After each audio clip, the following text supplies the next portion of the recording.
Hello, it's Sarah from Hardcover Hearts, and I'm here with my week of reading wrap-up. This is where I talk about the books that I read this week, what I'm currently reading, and potentially could read next week based on my mood. I had a very good week. I actually had a few days off this week, and I put them to good use. So I'm happy to talk to you about what I read and am currently reading. So let's get started. But first, I finished this brick of a book that has been sitting on my shelves for years, absolutely years. This is Charles Dickens' Bleak House. So I was interested in this mostly because people talk about this as being maybe the first detective story with an inspector and like a police detective, and as with Inspector Bucket. And so that always intrigues me because, you know, I love my mystery stories. So when I had the chance to read this with Leo of A Little Book Life, this was one that he hadn't yet to read, I jumped at the chance for Booktober. So we had planned this many, many months ago. We may have even planned it last year after last year's Booktober. So I was delighted to get to this. And I will say it was a whopper of a tale. So with Dickens, you always have complex. You always have many, many characters. You always have like twisty plot, very atmospheric writing. All of that is still true here, for sure. But what's so interesting about this is it really shows the cottage industry that has been created around the justice system, and specifically the law, where it pertains to wills and civil court actions where one person sues another. And the trap that it's created in the society, in that people have to be there at court during the days when their case is being read, but you're completely at the mercy of when that's going to happen. And so for that reason, most people have to come to town. They have to start living in town. And then you have all of these layers of people who work for the judicial system in various ways. So you have armies of scribes who actually print out all of the legal information, the wills, the documentation, all of that has to go to the court. You have the lawyers and the law clerks, and everyone's trying to figure out how to win their cases, and all of the people who are just left there living in kind of poverty in London because they're waiting. They're waiting either their riches or to hold on to what they have. And so very interesting. And, you know, as always, Dickens does atmosphere very, very well. He also does wills and orphans and illegitimate children and poverty and riches. He does all of that so well. I thought this was remarkable and really loved it. And I thought the ending was very satisfying. Ultimately, we have a kind of two main families that we're following, and then an absolute slew of additional characters. So the main characters are the Dedlocks, Sir and Lady Dedlock. And Lady Dedlock is morose, depressive, not engaged in the world, bored out of her mind. But she has a secret, and that secret is threatened in this book. Then we have a family of orphans that kind of a found family. So we have Esther, who is one of our main narrators, and Ada, who she is kind of the companion to, and Rick. Ada and Rick are in for this as potential winners of this will that has been contested forever, Jarndyce and Jarndyce. And all of three of them go to stay with Rick and Ada's cousin, Mr. Jarndyce, who's one of the named people in the will, but the spoils of the will they think will go to the cousins. But it's been through generations, this declaration has been out there, and the Dedlocks are also part of this suit. So it's very interesting. It's great writing. It is a long book. So my recommendation, if you're doing this, is give yourself a reward. So one way to do it is read and listen to a great audiobook of it, in kind of going back and forth, and then break it into sections. And so by breaking it into sections, you're then able to watch the most recent BBC adaptation, which was astoundingly good. And so what I found is that by watching the BBC, some of the more auxiliary characters, of which there are many, really popped and came to life, and then allowed me to kind of see them in my mind's eye in a different way than I would have continued to struggle with in the beginning. Great book. So glad I read it. Maybe one of the highlights of Victober this year. Then I finally got to the first of the Barchester series by Anthony Trollope. This is The Warden. And this is one of the Barsetshire novels. What's so interesting is you've got Barsetshire, which is what they say in the book and how it reads, but I've also known this to be talked about the cathedral town of Barchester.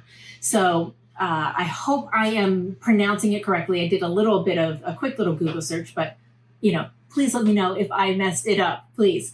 So this is a very small book. It's a very quiet book. The scope is really, really focused on Barchester, and specifically the corrupting influence that's happened based off of a traditional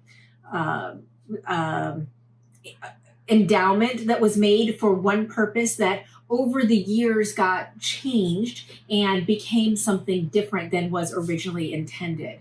And when it's talked about by a young John Bold, great name, and he objects to it, then our main character, Mr. Harding, who is known as the Warden, has to really take a look at what does justice look like, and has he been benefiting from a really inappropriate gift that he never really should have been able to exploit in the way that he was, and how does he want to move forward, and what does it mean for his family? It's very quiet. It's very tightly written. It's not very big. It's very small towny village life, and very straightforward. I think it was not my favorite. I'm glad I did not read this as my first Trollope. My first Trollope was last year with The Way We Live Now, which I found remarkable. So I at least know the possibility of what Trollope can deliver. So I will continue with the series, because I've heard that it gets much better as it moves on. I gave this a 3. It was okay. But it didn't have the knockout punch that I expect from his work. And then one of the things I love to do is I love to kind of find a mystery set in and around the types of things that I enjoy, like doing Victober. So this came up, ironically, just came up in my holds. It was just released this year, and this is Murder in the East End by Jennifer Ashley. This is the Kate Holloway series number 4. Now, here's the thing with this series. I think it's really, really interesting, mostly because we have this under the stairs type of scenario, which I always love. Our main character is a cook in an upper middle class family, or upper class family, kind of straddling that, where they don't have a lot of money, but they're still trying to be seen as respectable and part of higher society. And there's so much richness and detail in what happens under the stairs, what happens in the kitchen, and how she has to get all of these meals out for these people, and what the changing evolution that's happening in Victorian times, and how it's affecting her employers and trickling down to her and the staff.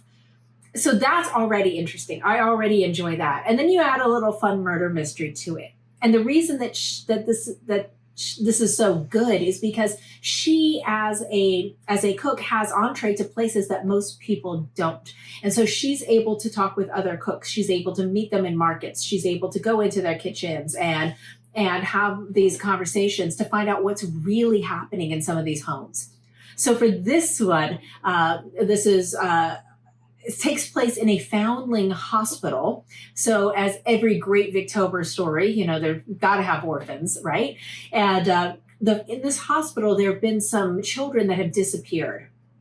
Now, everyone in the hospital thinks these children have actually been adopted, but there was one nurse that did not think so. And this nurse went to figure out what happened and where these children ended up, and ended up being killed. So someone asks Kat to see if she can find out, not through official means, but through unofficial means, what is actually going on at the foundling hospital. And she and her romantic partner, who is kind of a mysterious, maybe he works for the police in a unofficial capacity. She's not really sure, but he seems to be everywhere with a lot of disguises and is not allowed to tell her a lot. And that is Daniel McAdams. And they have an interesting relationship. It's very mature. It's very smart. And I just enjoy this series very much. And so if you are looking for a good cozy mystery set in historical time, you can rarely go wrong with a Kat Holloway series. So I really enjoyed that one. Now let's talk about what I'm currently reading. Still making progress on In Search of Lost Time, Volume 2. This is In the Shadow of Young Girls in Flower. Leo and I are, I would say, about maybe a fourth of the way through, maybe a fifth of the way through. We're just going to continue to chip away at that. And then Elizabeth and I are checking in more frequently, and we're going to hope to get through this in November for Nonfiction November. As usual, this is a writer's diary, being extracts from the diary of Virginia Woolf. This is the gorgeous Persephone edition, and I think I've shown the inside before, but this is the design by her sister Vanessa Bell. And then they come with these fantastic themed bookmarks, so that's wonderful. Continuing on with that, then I saw a recommendation that someone else was given, and I thought, oh, that sounds really interesting. And I was looking at it to purchase from the UK because I haven't seen it here in the United States. And I have a plugin on my computer that shows me if it's available in my local area through my library system, and it goes through Amazon. And so a lot of times I'll look for things on Book Depository, but then I buy it through the other independents. And because I pulled it up on Book Depository, and Book Depository is owned by Amazon, I was able to pop my fancy little code that I have on my Chrome actually worked, and showed me that it not only was the audiobook available, it was available now. I didn't have to wait for it. So I had just finished The Warden, and I thought, yes, I think I'm going to call it for Victober. So I'm going to try something else for the last few days. And so this book is the audiobook of Love After Love by Ingrid Persaud. This, I have to tell you, is so good. I love a found family story of people who kind of create their own structures and their own relationships and their own family ties. And this one has basically a woman who is a widow and her young son, and they have a bigger place than they really need, and she could use some money. So she takes in a lodger who is a closeted gay man, and they become very, very close friends. Now, this is not sentimental. It's not sappy. A lot of things happen. And we see her trying to establish herself and take control of her life now that she's widowed, and once her son becomes old enough. We see him dealing with his homosexuality in a country that it is illegal. And there's still laws on the books for homosexual relationships. And then we see the son struggling as he's growing up without a father. There are a lot of twists and turns in this, and a lot of relationships and a lot of relationship aspects to it It is so good, and the audio is fantastic. This is set in Trinidad. So far, so good. I'm almost done with it. I was trying to finish it before filming this video, but I needed to get this one out. So look for the update in next week's video. Then I just figured I needed something Halloween-y. I needed something spooky. And you may have seen I did a book haul where I had purchased specifically some gothic-y, kind of wintry, fall-like spooky books. And this is one of them, The Silent Companions by Laura Purcell. Now, I read The Corset, and I thought it was so good, so good. Already, this has blown my mind. I started it last night, and I'm already, I would say, about a third done. There are layers here. There are different storylines. I'm not entirely sure what's happening, but she's really good at creating suspense, creating a lot of questions, but I feel like I'm in good hands with her writing. I will say that I was really awake last night, and I wanted to keep reading it, but it was starting to spook me out. So I had to put it down, but I was still awake and wanted to read something. So I swapped it up.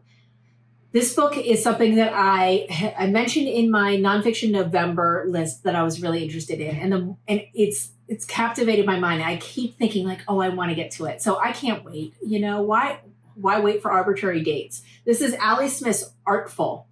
I started this, and my mind was on fire. So I could have been awake from fear or awake from just utter brilliance. This starts off, this is a set of 4 essays and lectures that she gave to Oxford, St. Anne's in Oxford in 2012, I think she said. Yes, 2012.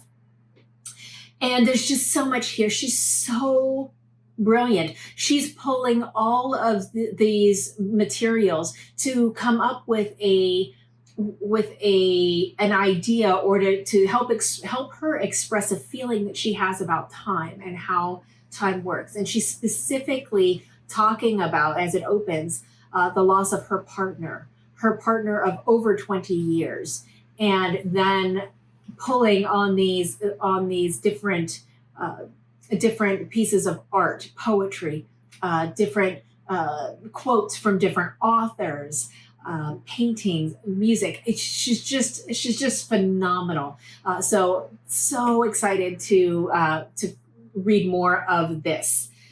And let's see. Then that's it. That's all I'm reading currently. I think that's enough. That's 5 books on the go right now. So behind me, I have all of my mood reading opportunities. So these are the nonfiction books that I have ready to go, as well as some novellas. As you know, I really need to go by my mood. So I'm just going to pull from here and other spots, other places as I find things that are interesting. So that's it for me for now. Thank you so much for watching. I do want to say one last shout out and plug, please, if you live in the United States and or are able to vote, please do so. It is an incredibly important election. My vote has already been cast and put into our ballot box, so we are done. And now it's just the anxiousness of waiting for the results to come in, hopefully sooner rather than later.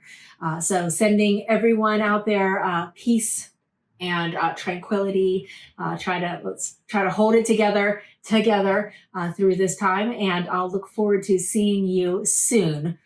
Please, as always, we're still in a pandemic. Maintain safe social distance. Wear your masks. If you are with other people, wash your hands and don't touch your face. That's it for me. Thank you so much for watching, and we'll see you later. Bye.